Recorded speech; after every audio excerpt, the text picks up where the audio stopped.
We get teasers of camera capabilities and color options for the Huawei P20.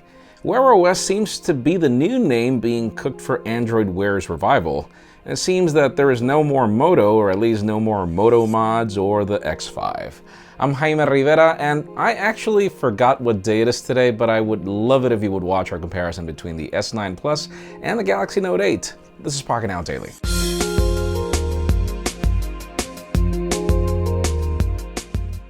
The official news today begin with product announcements as, Fitbit announced a few new products, out of which probably the most popular one was the Versa. And I'm not necessarily going to say because it's a better watch. I mean, hey, it looks a lot like the Apple Watch, which is not necessarily bad.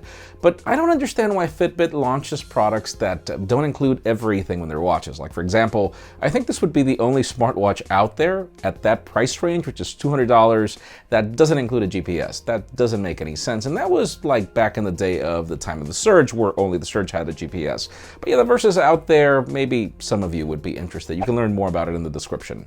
And speaking of wearables, for those of you wondering what the future of Android Wear is going to be, we don't see it on Google's website, but we have some leaked assets that show us Wear OS. What is the purpose of Google here? I hope it's bringing something great for Android Wear and hopefully also providing support for legacy models, but it does seem like if a revamp is coming. We're not exactly sure when though. Stay tuned, probably Google I/O. Now let's talk about Lenovo, as we've got some information that is still not official that there are certain shakeups happening in Chicago for Motorola. We're sad to report that probably certain people lost their jobs apparently, and we hear that projects like, for example, the Moto X5 is being killed in addition to the feature of Moto mods. What exactly is going to happen here, we're not sure. I wish that somebody would just buy Motorola like HMD is helping out Nokia right now and figure things out, because this is one brand I really don't want to die.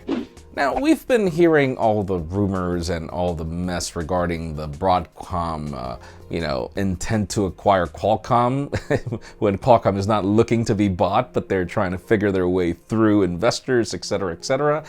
As it turns out, apparently the US government has already decided that it won't allow the Broadcom acquisition, obviously because, well, Broadcom is not a US company in most of its way, I guess. Qualcomm is. It's providing most of the innovation that we've seen in the last couple of years to the United States when it comes to mobile, so of course I like the fact that the US government is protecting Qualcomm. Let's see what happens going forward, as we do notice that Qualcomm is becoming even more aggressive about the products they offer. And finally, the very interesting news today have to do with the Huawei P20. We are waiting for these phones, and we've got two separate different news. The first one is some leaked images of, color options, where one of these is a gradient color. It looks really cool. I hope that it's also a gradient that changes color depending on the angle that you're looking at it. That's awesome. But also most interesting is the recent teasers where Huawei is showing off the Mate 10 Pro and comparing it to photography from regular cameras and just the versatility of the phone. I will tell you this much, that phone takes some amazing photos. Expect a video of this coming very soon. But most interesting in today's question, let us know, do you think that smartphone cameras right now are good enough to replace, let's say, a point-and-shoot camera? In my case, I'll tell you this much. You go to trade shows right now and events, and you see none of us with a camera taking photos. We use our phones. That's amazing. I feel that that's great innovation, but leave us a comment down below. We'd love to know your opinion. Friends, again, if you want to get the news earlier, follow us on Pocketnow.com and subscribe to our channel by hitting this button up here. You can watch yesterday's Pocketnow Daily up here, and that comparison that I mentioned at the beginning down here. You can also follow me on Twitter, Jaime_Rivera, on Instagram at Jaime Rivera. Please give this video a thumbs up if you like what you saw. I'm Jaime Rivera. Thanks so much for watching. We will see you tomorrow.